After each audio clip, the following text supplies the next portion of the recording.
Assalamualaikum warahmatullahi wabarakatuh. Perkenalkan, nama saya Tria Rizkozia dari Prodi Pendidikan Guru Pendidikan Anak Usia Dini, Fakultas Ilmu Keguruan dan Pendidikan, Universitas Muhammadiyah Pontianak, semester 3. Di sini saya akan bacakan kultum singkat tentang tujuan hidup manusia. Bismillahirrahmanirrahim. Assalamualaikum warahmatullahi wabarakatuh. Alhamdulillahirrabbilalamin. Wassalatu wassalamu ala israfi anbiya'i mursalin wa ala alihi washabihi ajmain. Amma ba'du. Pertama-tama marilah kita panjatkan puji syukur kehadirat Allah Subhanahu wa taala karena atas kelimpahan rahmat, nikmat serta kesehatan yang telah dilimpahkan kepada kita. Di sini saya akan membawakan tema tentang tujuan hidup. Nah, teman-teman, coba kita lihat dunia. Begitu indah ya. Hijau, ranum, membuat kita ini tertipu dalam kehidupan dunia. Kita seringkali terbuai oleh kesenangan hidup di dunia. Saudaraku, temanku, melihat pemandangan indah, kita lupa kepada penciptanya. Diberikan kenikmatan, malah banyak berpaling daripada Allah yang memberikan kenikmatan. Maka dari itulah kita sebagai seorang hamba Allah yang tentunya kita harus berpikir, apa sih dunia itu? Bagaimana sih dunia? Kita hidup di dunia ini buat apa? Nah, di sini tentunya sebagai seorang hamba Allah, sebagai manusia yang diciptakan oleh Allah, kita harus banyak berpikir tentang itu.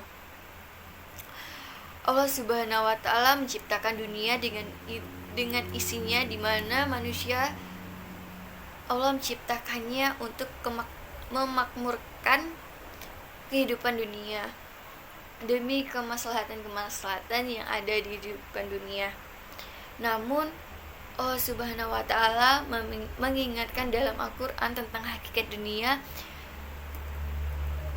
dan Allah berfirman, "Wa mal hayatul dunya illa matal ghurur." Tidaklah kehidupan dunia kecuali kesenangan yang menipu. Quran Al-Hadid ayat 20. Iya, memang sangat menipu. Namun tentunya kita sebagai seorang mukmin, ketika melihat dunia, ternyata kesenangannya menipu. Dunia ini fana. Bahkan Al-Quran dan hadis saja tidak pernah memuji dunia. Tidak pernah sekalipun dalam Al-Quran Allah Subhanahu wa taala memuji dunia. Rasulullah SAW pun juga tidak pernah memuji dunia. Allah berfirman dalam Al-Quran, memberikan pemisahan tentang kehidupan dunia. Allah berfirman, "Ilamu annamal hayatul dunya illa imbu walahu wa injanu wa takfurun bainakum wa la taksyurun fi awatil wa aulad kama sali kaisu alajan aljabal gufana batu summa yahju fa tarahu musyrafan summa yakuf tama." Ketahuilah, kehidupan dunia ini hanyalah permainan dan senda gurau. Demikian pula perhiasan, berbangga-banggalah dengan banyaknya harta, berlomba-lomba memperbanyak anak dan keturunan. Perumpamaannya seperti air hujan yang turun, kemudian tanaman-tanaman itu membuat kagum para petani. Tapi kemudian tak lama tanaman itu menjadi kuning. Lalu kemudian tanaman itu menjadi hancur. Quran Al-Hadid ayat 20. Subhanallah, itulah dunia, tak akan lama, fana. Kesenangan dalam kehidupan dunia tak akan lepas dari keletihan dan kelelahan. Untuk mendapatkan kesenangan dunia harus dilatih, banting tulang. Berbagai macam kesedihan terkadang harus dirasakan ketika seorang mengincar kehidupan dunia. Ketika seseorang telah mendapatkan apa yang ia inginkan, meraih dunia dan kesenangan, ternyata juga menimbulkan kegelisahan dan ketakutan. takut kehilangan apa yang ia dapatkan, gelisah bagaimana ia akan menjaga harta yang begitu banyak melimpah ruah. Itulah dunia, teman. Maka seorang mukmin sadar bahwa dunia memang bukan tempatnya dia beristirahat, bukan, tapi tempat ia bercocok tanam. Karena ia tahu bahwa setelah ia hidup di dunia, ia akan menuju sebuah kehidupan yang lebih panjang. Maka dari itulah seorang mukmin ketika memandang dunia, dia melihat dunia, kau sangat menipu dunia. Aku tak ingin tertipu olehmu. Dunia, kesenanganmu membuat aku lalai untuk berzikir kepada Allah. Maka seorang mukmin kemudian segera menginginkan apa yang lebih baik daripada dunia. Dipandang kehidupan akhirat, ternyata ya, lihat kehidupan panjang sekali, tak pernah ada henti-hentinya. Kesenangan surga yang luar biasa, di mana penduduk surga diberikan oleh Allah kenikmatan yang tak henti-hentinya. Penduduk surga tak pernah sakit. Penduduk surga senantiasa nikmat dalam kesenangan. Penduduk surga tak pernah ada hentinya diberikan kenikmatan. Mereka selalu muda dan tak pernah tua. Mereka selalu cantik dan tampan, dan bahkan selalu bertambah tampan dan kecantikannya.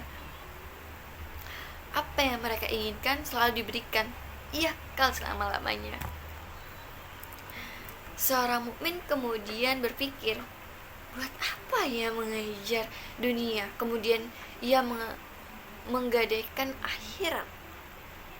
Buat apa ya mengejar sesuatu yang fana, kemudian ia merusak akhiratnya yang akan terus menerus? Sangat aneh sekali orang yang begitu mengejar dunia demi untuk mendapatkan sedikit daripada kehidupan dunia, lalu akhirnya merusak kehidupan akhiratnya. Di mana akalnya? Seakan ia akan hidup di dunia selama-lamanya. Dan tentunya kita tidak boleh menjadi orang-orang merasa tentram dengan dunia. Allah berfirman, Bismillahirrahmanirrahim, Innallazina la yurzuna liqa'anna waradu bil hayati dunya watma anu biha walazina human ayatina ghafal. Yang artinya, sesungguhnya orang-orang tidak mengharapkan pertemuan dengan kami dan ridho dengan dunia dan merasa tentram dengan dunia. Quran Yunus ayat 7. Mereka itu orang-orang yang merugi, kata Allah. Seorang mukmin tidak akan pernah berhenti terus-menerus mencari akhirat. Dunia ia jadikan sebagai wasilah menuju kehidupan akhirat. Kalau dahulu Imam Ahmad pernah bertanya, sampai kapan kau akan terus-menerus bersungguh-sungguh beribadah, wahai Imam Ahmad? Kata Imam Ahmad, sampai kakiku aku letakkan dalam surga. Masya Allah. Oleh karena itu, teman, mari kita berlomba-lomba kepada kebaikan. Jadilah dunia sebagai wasilah untuk mendapatkan akhirat. Rasulullah SAW pernah bersabda, sebaik-baik harta adalah harta yang berada di tangan orang soleh. Kenapa? Karena harta itu digunakan untuk apa? Untuk kebaikan, untuk ketakwaan.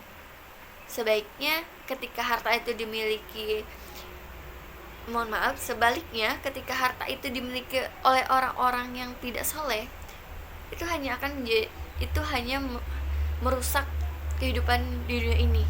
Maka sadarilah, kita pikirkan baik-baik tentang akhirat dunia, agar kita kemudian tidak tertipu dengan kehidupan dunia, agar kita jadikan dunia sebagai jalan menuju kehidupan akhirat.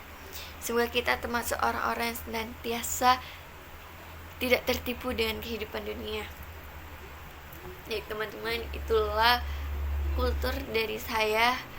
Akhir kata saya ucapkan terima kasih. Jika ada kekurangan, itu tidak lain dari diri saya sendiri. Dan jika ada kelebihan, itu datangnya dari Allah Subhanahu wa taala. Wassalamualaikum warahmatullahi wabarakatuh.